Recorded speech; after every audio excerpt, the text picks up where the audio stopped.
you did not watch part 1, stop what you're doing. Don't watch this video yet. Go watch part 1, then come back and watch this video so it all makes sense and you just feel that sizzle. But anyway, I'm gonna hop right into it. We're not gonna chit chat long in the beginning. So this takes place like maybe a month or so later. So Erica had a lot of nieces and nephews, and sometimes we would get them and we would do like fun things with the kids, like maybe like water balloon fights and stuff like that. And it was a hot day outside, so we were gonna get her nieces and nephews, and her sister kind of wanted us to take them anyway so she could be like alone. So she let us borrow her car, because mind you, I don't have my car. So she let us borrow her car to take the kids and to our place, and we can like do a fun day with them. So we pull up to the kids' school, and you know that, like when you go to get kids from school, like you're waiting outside for all the kids to run out and you scoop them. So mind you, there's multiple of them. We're waiting on 4 kids, 3 come out, and mind you, we're listening to music off of Erica's phone. The last child never came out, and like there was no more kids really coming out. So Erica got out the car and went inside to find where's the other kid. And the other kids are like in the car already in the back, like being kids. And we're playing music and a song comes on. We were all like singing, and a song comes on and like died down because nobody really liked the song. So I pick up Erica's phone and I'm like looking through, trying to change to a song that we like. As I'm looking through the phone and like she gets double text.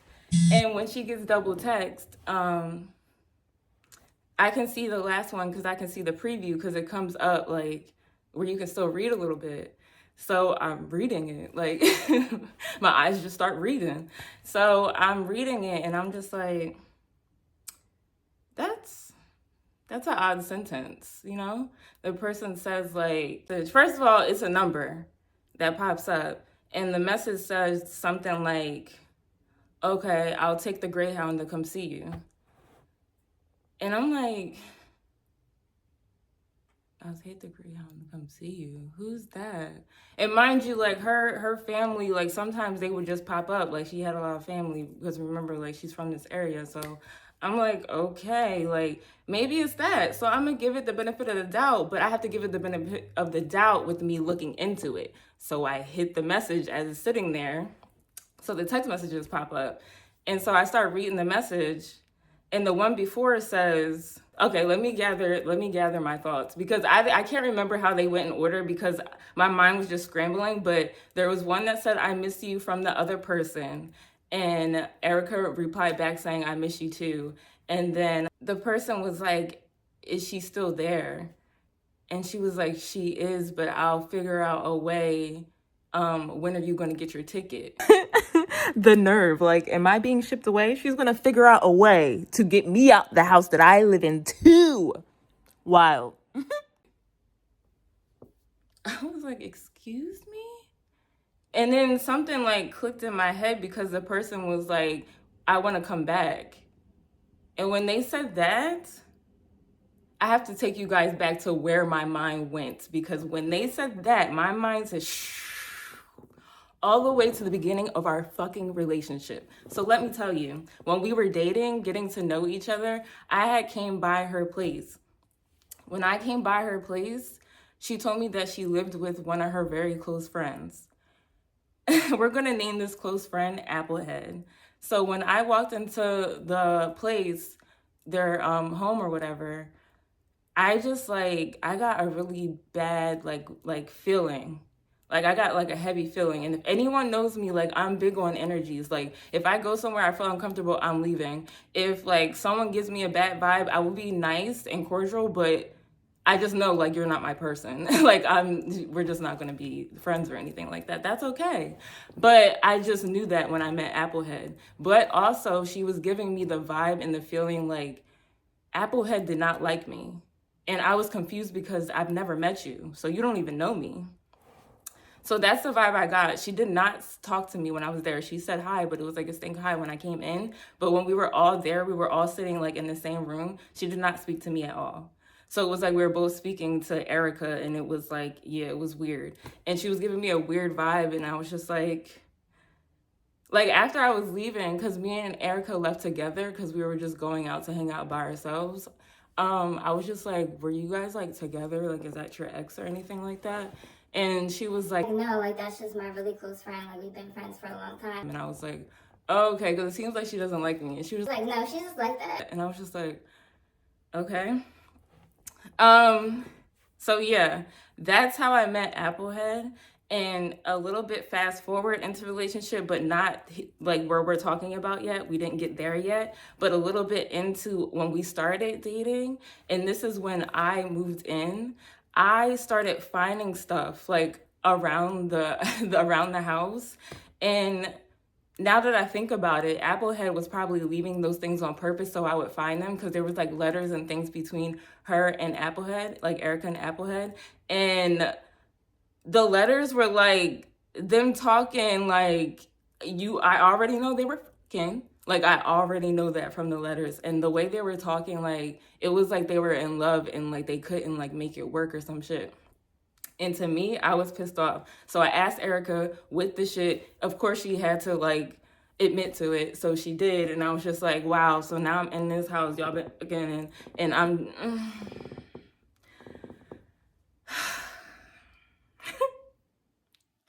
Bro, like as I'm talking about it, it's just sinking in my head. Like, why the stuff? Oh my gosh. The stuff people like go through. Okay. So yeah, so I knew that they actually did have some type of relationship. So now fast forward back to where we were. I'm in the car looking at the text messages, and she pops in my head for saying that she wants to come back and take the Greyhound back here, because I knew wherever she went back to like with her family when she left living with Erica, and it was far. So I just knew it was that. Like, it wasn't far enough that you had to take a flight, but a Greyhound, I knew it was her. I knew it was her. And like as soon as I'm reading it and it clicks in my head, Erica comes back in the car with the other child, and I just hit play, and I'm just like, and like normal me would have like probably threw the phone like at whoever and was just like, what the fuck is this? But there's 4 kids in the back, not my kids at that. So and I don't have kids, so I don't know. Like, I just don't try to be disrespectful in front of people's kids. So I'm just sitting here boiling. I'm boiling because I have to hold it in. And for me, I'm not good. Like, as soon as something bothers me, I say it. And that's not always a good thing, because I have had to damn, I can't even talk. I have had to apologize to people for just like reacting right away. And so this isn't normal for me. So I'm holding it in, and it's making me boil to the point like my pits are sweating. Like, I'm starting to sweat. And so when Erica pulls off, she doesn't realize at first that I'm annoyed until she starts like just trying to talk and, just chit chatting. And I'm not saying anything because I can't talk. I cannot talk because the first thing that comes out my mouth, I need to know what it is. What is it? What is it? What is that? So she knows I'm annoyed, and when someone knows you're annoyed, but then like they're also not trying to react in a way because they're trying to be respectful of someone's kids in the back. So just like, hey, like, you cool? Mm-hmm. I'm cool.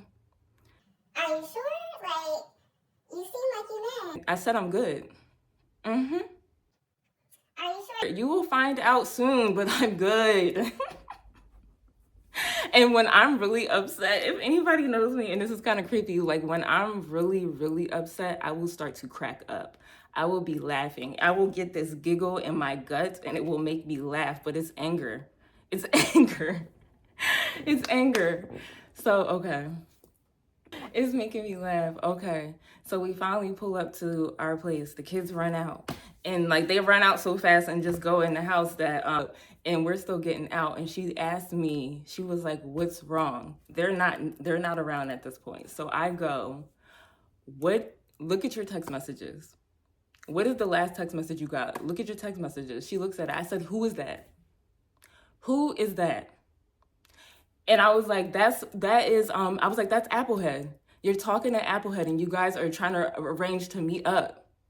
And then so like when I said that and she tried to say something, like for me, like, is that, so I storm off and I go up into the house, and I'm just like, yo, I'm cool. I start like packing a bag. Every black woman who ever had a problem with a black man, So I can so I can roam the streets and figure out what I'm gonna do. Oh goodness. So I'm angry. I'm like, for me, like when I'm angry, yes, I could be packing a bag, but I'm not thinking. I'm probably grabbing one shoe, one slipper, a shirt, sweatpants, like nothing matches. Like I'm probably just grabbing anything and sweating. As I'm like throwing everything, whatever I can find, into the bag so I can go roam the streets and figure out what I'm gonna do, Erica just comes up into the room and she runs. She was like, it's a prank, it's a prank. And I'm like, what? I was like, really? It's a prank? I was like, no, it's not. No, it's not. No, it's not. No, it's not. And then like in my head, I'm starting to think, I'm slowing down. I'm like, no, it's not. And I'm trying to think like if that's even possible. So I was like, well, okay. If it's a prank, show me the footage. Show me the footage. Like, remember when I did my prank and I showed you the footage of me like setting up the prank and how everything was gonna go, and that was even before I was filming like with Maria, like even talking with Maria, like I was saying the plan before I even set it up and I showed all that. So let me see your footage. Let me see something. Or let me see the messages of you telling someone to like text you. Or you know what? Call that number. Call that number. Call the number. So she was like, I don't have footage. and I'm like, what do you mean you have footage? If it's a prank, how are you going to do the prank? Was the prank, like, she wasn't saying that she was just doing a prank on me for like hee-hees and ha-ha. She said she was doing a prank for like content for the channel. She said she was doing it for YouTube. So where's the footage? So I got really hot. I go outside and I'm like, all right. Cause now my mind is trying to think. It's like trying to give like, all right, these are the reasons why it could be a prank. These are the reasons why it's fucking real. Okay. So I'm going through those lists and I'm just like walking back and forth. She comes out running on the phone and she's just like, I'm trying to tell her. and I'm like, who's that on the phone? That's the person? Let me hear. And she was Like, yeah, that's them. It's my cousin. and she was like, Here, tell her it was a prank. Tell her it was a prank. and she puts the phone on speaker and but I cannot see, like the phone is black. Like I can't see the number or anything. She's like, tell her it was a prank. Tell her it was a prank. Tell her it was a prank. And the person's like, Portland, it's a prank, it's a prank. and I'm like, who are you? And she was like, I'm her cousin. so it doesn't sound like Applehead. I know it's definitely not Applehead, but this person is not someone that I know to be even like, oh yeah, that's really her cousin or not. Like that could be any fucking body. Like I don't know who it is, but she says it's her cousin. Like, okay, cool, whatever. Your cousin's saying it's a prank, but like, how am I supposed to believe it from her? How? Why? Why am I believing it from her? I don't know her to even be like, oh yeah, she fucks with me. Like, she's not gonna lie to me. Like, even if it is really, like, if it's your cousin, she's gonna lie for you. But anyway, that's what my head is saying. Like, your cousin is lying for you. So she was like, it's a prank. It's a prank. Like, she told me about it. And I'm like, no, like, she probably just told you quickly while she was just coming outside to just tell you and called you up really fast. Like, there's no way. There's no way. And then, like, I'm like asking her to let me see the phone to see if it was even the number that was texting her that she just called, because like that would have to be your cousin, because if not, that means there's another person involved and you need to call that person, because I need to know who was texting about the Greyhound. So let me see the phone, let me see the number while your cousin's on the phone. And she's like, now she's like running, literally running away from me, and we're outside. And I got to the point, I was like, I'm not chasing you. Like, I started to run and I was like, you know what? I'm not chasing you, because the fact that I'm about to chase you just proves that you're a fucking liar. Like, it just proves that you're a fucking liar. That's crazy as fuck. Why are you running? Just show me the number. And then it could be debit. Just show me the number. But you know what? After that, when I started to do a little skip, I said, oh, whoa, you started to run away. That told me right there. And the thing is, I never had proof, because everyone tried to keep convincing me that it was a prank, because I was mad and I was kind of like over it. Like for the rest of the day, I wasn't talking to anybody in there, and her brother kept trying to tell me it was a prank. Her cousin, she would call and she would she would like talk to her cousin and be like, yeah, she still don't believe me. Like she was trying to convince me so much, and I could never prove it. Like I could never prove it. And I like that. I'm so sure. I'm so sure. There's no way, but I could never prove it. And she tried to convince me until like never gave in or switched it up. And there's other things that I caught her with, and she told the truth. But this, she did not give in, and she kept saying it was a prank, but she never had like evidence to show me. And that was my whole point of telling part one, is because I set this whole prank up and I like made sure you knew this and that, so you felt comfortable after, and you already being a liar, and then you tried to say you did a prank. Like, no, you're just still a liar. And I'm pretty like I hope they're together forever right now. I hope they are. Because to be doing all of that, like, ew. But you guys, that was part two. That was the end of it. And if you guys want another story time, get this video to 20 likes. We're going up. Get this to 20 likes, and I will share with you guys the story time of when Erica's sister literally tried to fight me. I'm not a fighter, y'all. I'm not a fighter. I'm not a fighter. I'm a runner. Get it to 20 likes.